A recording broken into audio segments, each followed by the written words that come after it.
Queria aqui rogar a proteção de todos os amparadores da nossa casa, em especial, mais uma vez, que o Matinata possa receber conosco, junto à espiritualidade maior, no caso, em especial, ao orixá público, os abençoe também com a força do nosso patrão, colocar a boca para o médico e boa noite. Boa noite. Muito bem-vindos, como nós sempre costumamos falar. E eu vou ser bastante dinâmico porque nós estamos bem atrasados. Então eu queria iniciar o diálogo fazendo um recorte na nossa fala da terça-feira passada. Quem esteve aqui viu que comentávamos sobre um dos pilares preconizados doutrinariamente pela nossa casa, que é o processo da cooperação. Lembram disso? Falávamos desse trabalho de cooperação, desse trabalho conjunto entre nós, do plano físico e do plano espiritual. Lembrando sempre que a temática principal que estamos conversando nesse ano de 2017 é um processo evolutivo. E dentro dessa temática a gente tem ressaltado, temos ressaltado a importância das prevalências das leis espirituais sobre as leis humanas. Ok. Então, sintonizados então com essa egrégora, quando eu digo fazer um recorte na fala, eu explico por quê. Caso contrário, eu estaria resgatando o assunto e dando continuidade à temática, em especial sobre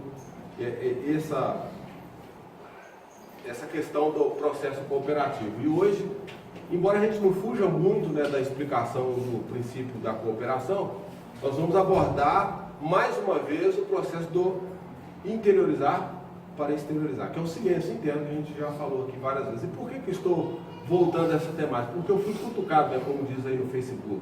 Recebi uma cutucada, mas também acompanhado as suas falas através dos vídeos publicados no YouTube.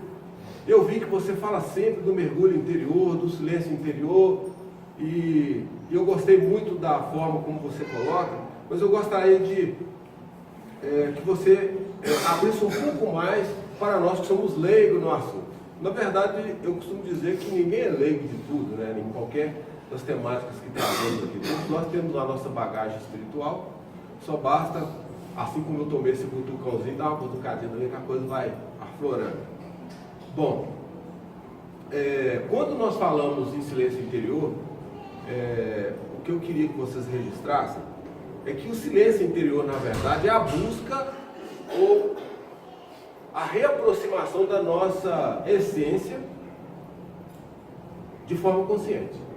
Isso é resgate da cidadania espiritual, como já falamos aqui em outras oportunidades. Resgatar a cidadania espiritual também já explicamos que é quase que impossível de imaginar numa única e exclusiva existência.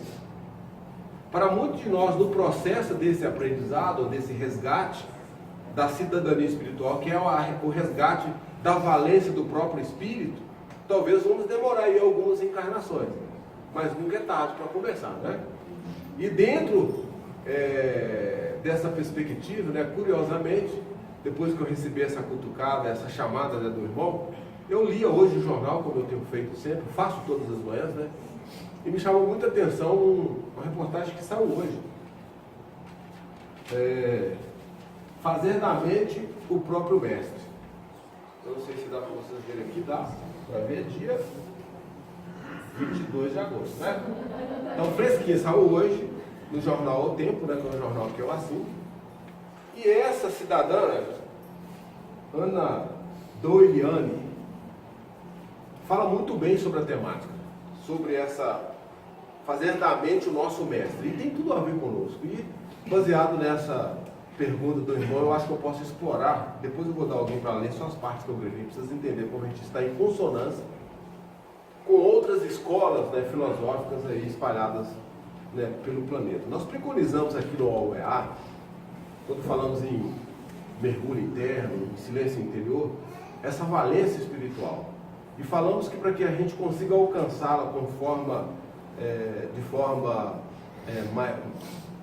majestosa, nós precisamos aplicar o poder de vontade. Não é fácil, você sair de um ponto de desalinho, como nós chamamos de desequilíbrio, de desestabilidade, de desarmonia, para encontrar um prumo, que é o que a gente tem chamado aqui de verticalização, dentro daquela simbologia, né? Estar encarnado, mas não perder as referências do Espírito. É focar. Esse mergulho interior, essa busca, esse resgate da consciência espiritual, lembrando, né, que consciência, no nosso conceito, é a ciência de si mesmo. Então, você tem que voltar para dentro de si próprio, largar a parte humana para redescobrir sua parte espiritual. Eu falei que nós que somos seres urbanos, nós estamos constantemente congestionados, né, principalmente nós urbanos, com essas contingências humanas que nos colocam aí numa profusão de conflitos, né? E os conflitos são dilemas, nós temos que enfrentar a todo momento. Temos vários exemplos aqui. E quando surgem esses conflitos, se a gente não aplicar o poder de vontade, dificilmente a gente consegue sair do ponto onde estamos. Só que, quando falamos de resgatar a essência espiritual, nessa perspectiva do mergulho interno, de eu voltar-se para dentro de si e abstrair o máximo possível, ao ponto de você, ao escutar o que seu próprio espírito quer lhe dizer, porque às vezes a gente fica tão alienado, a gente não escuta. E esse é um ponto-chave para que eu possa avançar aqui no diálogo da noite. Nós já explicamos que força elemental é força de pensamento. Lembram disso? Mas fomos mais longe, dizendo que as somatórias de pensamentos geram o que a gente chama de egrégora. E egrégora é uma massa, como se fosse uma massa viva de pensamentos que, queira nós ou não, tem uma influência, não só sobre nós, mas principalmente sobre a sociedade. E quando eu falo de conflito, e ao mesmo tempo eu digo que nós temos que enfrentar esse conflito, eu não posso descartar essa egrégora que vibra sobre nós. Por isso venho aqui reafirmando que existem egrégoras de leis espirituais que prevalecem sobre as leis materiais. Nós vivemos esse conflito. Ou tendemos mais para o lado humano ou para o lado espiritual. Nós vemos esse conflito, inclusive, interiormente. Quanto de nós ficamos apegados às coisas da matéria e esquecendo das coisas do espírito? O conflito surge. Só que a gente faz a escolha. E quando falamos em escolha, já abordamos isso aqui. Dizendo que toda escolha tem consequências. Se vocês que já nos acompanham há mais tempo tiverem a memória fresca, vão lembrar que eu falei que existem, quando nos posicionamos diante da vida, a fim de solucionar esses conflitos, existem várias formas de lidar com essas divergências de opinião. E muitas das vezes nós somos forçados a escolher. Só que nós não temos a ciência da escolha. Nem sempre temos a ciência da escolha. E aí nós somos movidos por essa força de egrégora. Se a gente estiver sintonizado com as questões humanas, a força da egrégora humana nos envolve. Se a gente estiver envolvido ou sintonizado com a egrégora espiritual nos envolve e nós avançamos. Só que quando falamos de escolhas, e isso já foi abordado, não sei, salvo engano, se foi nesse ano ou no ano passado, falamos que existem coisas que são essenciais para nós. Existem outras que são necessárias. Existem outras que são supérfluas. Escolhas passam com toda absoluta certeza por essas três palavras. Quando eu escolho, baseado na minha ciência, eu tenho a breve noção daquilo que é essencial, daquilo que é necessário, daquilo que é desnecessário, trivial. E quando eu digo que nós não temos a ciência da escolha segura, e aí precisamos nos aperfeiçoar para que as nossas escolhas sejam sempre voltadas para as coisas essenciais. Quando falamos de questões essenciais, ou de possibilidades essenciais, nós estamos falando das possibilidades do espírito, que prevalece sobre a forma. E aí seria a mesma coisa dizer que fazer uma escolha de coisas triviais são passageiras. Se perdem. Não posso considerar aquilo que é trivial, aquilo que é supérfluo, de essencial ou necessário. Respirar, por exemplo, é algo essencial. Aí a minha pergunta é, todos nós sabemos respirar? Será que às vezes não utilizamos esse mecanismo de forma automática? Só para vocês entenderem onde eu quero chegar. Nós trabalhamos aqui a respiração consciente.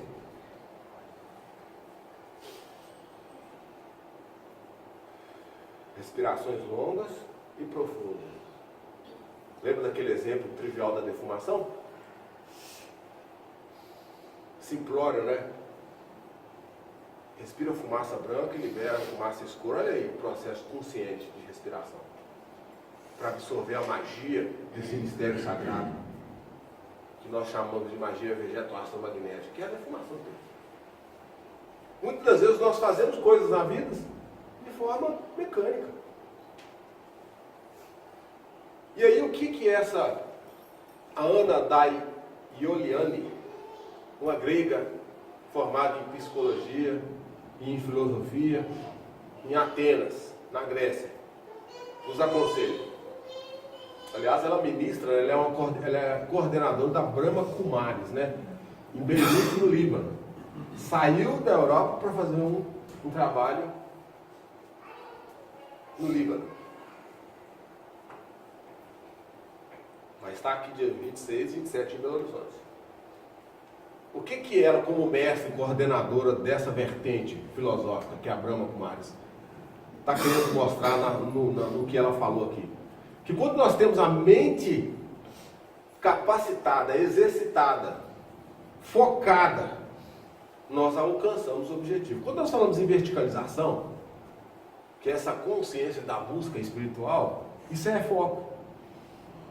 Quando nós falamos em equilíbrio, nós falamos em estabilidade, nós falamos em harmonia, isso é foco.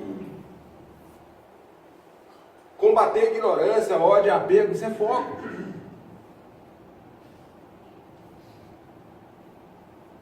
Então ela não está muito distante do que a gente vem preconizando. Isso mostra que a Umbanda é universal.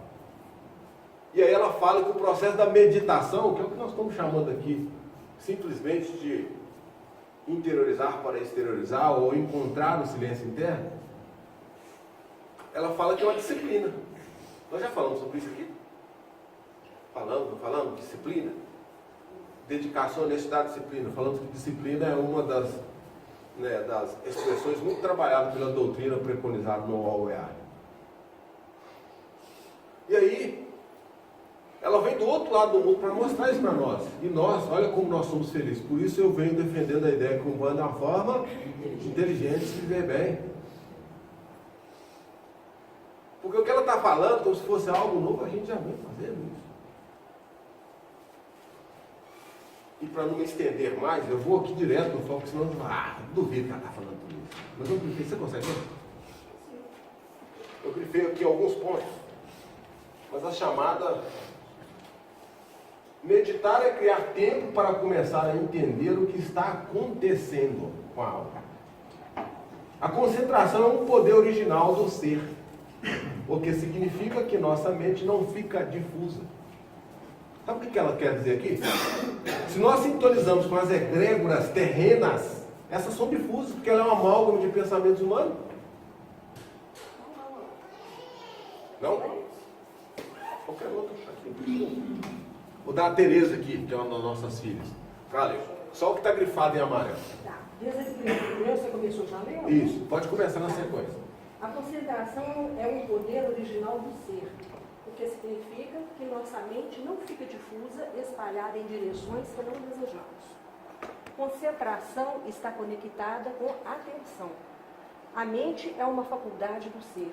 Ela não faz parte do cérebro, mas da psique, da alma, e é um aspecto metafísico e faz parte do ser.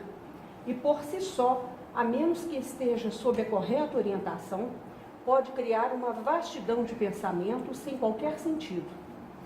Significado. Após alguma prática, a concentração passa a ser conscientizar-se, colocar a atenção em pensamentos de acordo com a nossa escolha e experimentá-los com a confiança de que são corretos e estão de acordo com cada situação. Poder de vontade. Concentração e consciência. No entanto, a atenção foi totalmente tomada pelos sentidos. A mente tornou-se travessa. É isso mesmo, tá? Ou difusa, ou perdida. Temos que praticar esse poder de manter nossa atenção focada em pensamentos que escolhemos como os corretos. Meditar é criar tempo para começar a entender o que está acontecendo. É exercitar a atenção e a mente para que ela seja capaz de focar aquilo que tem valor. Nossa tendência é dar atenção ao mundo físico, mas há qualidades invisíveis que são valiosas para nós, como a felicidade, o amor, a segurança e a paz. Devemos colocar nossa atenção nesses sentimentos que ainda estão dentro de nós. Esse é o maior benefício, porque o ser já contém dentro de si as experiências mais elevadas que busca fora dele. É isso que fazemos quando dedicamos tempo para tomarmos consciência dessa confusão que aconteceu dentro de nós e esclarecer tudo o que está acontecendo. E meditar, discernir se nossos pensamentos são corretos ou não, necessários ou não, e criar outros de acordo com a nossa escolha. Terminou? Vocês perceberam? Tudo que ela está falando aqui como se fosse novidade, vocês já estão aprendendo. Quando ela fala que a nossa mente é difusa, é porque nós vivemos um mundo de Maia, um mundo de ilusão. E qual que é a proposta da Umbanda? Que a gente saia desse mundo de ilusão e foque no que é essencial, no que é espiritual, no que não é trivial. Para que isso possa acontecer, nós precisamos sim utilizar os nossos atributos espirituais. Ela citou alguns deles aqui. Mas o que nós mais trabalhamos e chamamos aqui de princípios ou vigas mestras é o princípio da sabedoria e do amor, que são o foco central do processo evolutivo. Quando ela diz que nós ficamos com a mente difusa, travessa, é exatamente porque nós nos deixamos levar por essa egrégora que paira sobre o plano físico. E às vezes tombamos pelo dinheiro, pela vaidade, pelo orgulho, pela prepotência, e são egrégoras. Quando nós focamos em nós e aguçamos nossos sentidos espirituais, nós passamos a dar valência ao que é essencial no ser. E aí aqueles atributos que tantas vezes já falamos aqui, começam a aflorar. E aí nós vamos ganhando vontade para exercer a vida, ainda que na condição humana. Com isso nós aprendemos sistematicamente a fazer as escolhas que são positivas das negativas. E o sucesso, com toda absoluta certeza, é o resultado certo. Por isso, mais uma vez, repito, o Umbanda é uma forma inteligente de se viver bem. Tipo que ela fala aqui que precisamos dedicar tempo à mente e a esse esforço de concentração, de consciência da alma. O que vocês estão fazendo aqui? Quem esteve aqui terça-feira passada vai se lembrar, vocês podiam estar assistindo a novelinha, batendo papo com um colega no barzinho tomando um chopp. Mas estão aqui. Vocês estão dedicando tempo ao processo espiritual de vocês. E não tem dúvida, mais cedo ou mais tarde, esse resultado surge. E aí vocês começam a compreender que, naturalmente, vocês se dão conta que são espíritos, que não são humanos. Apenas. É isso. Eu vou rir a todos. Tá?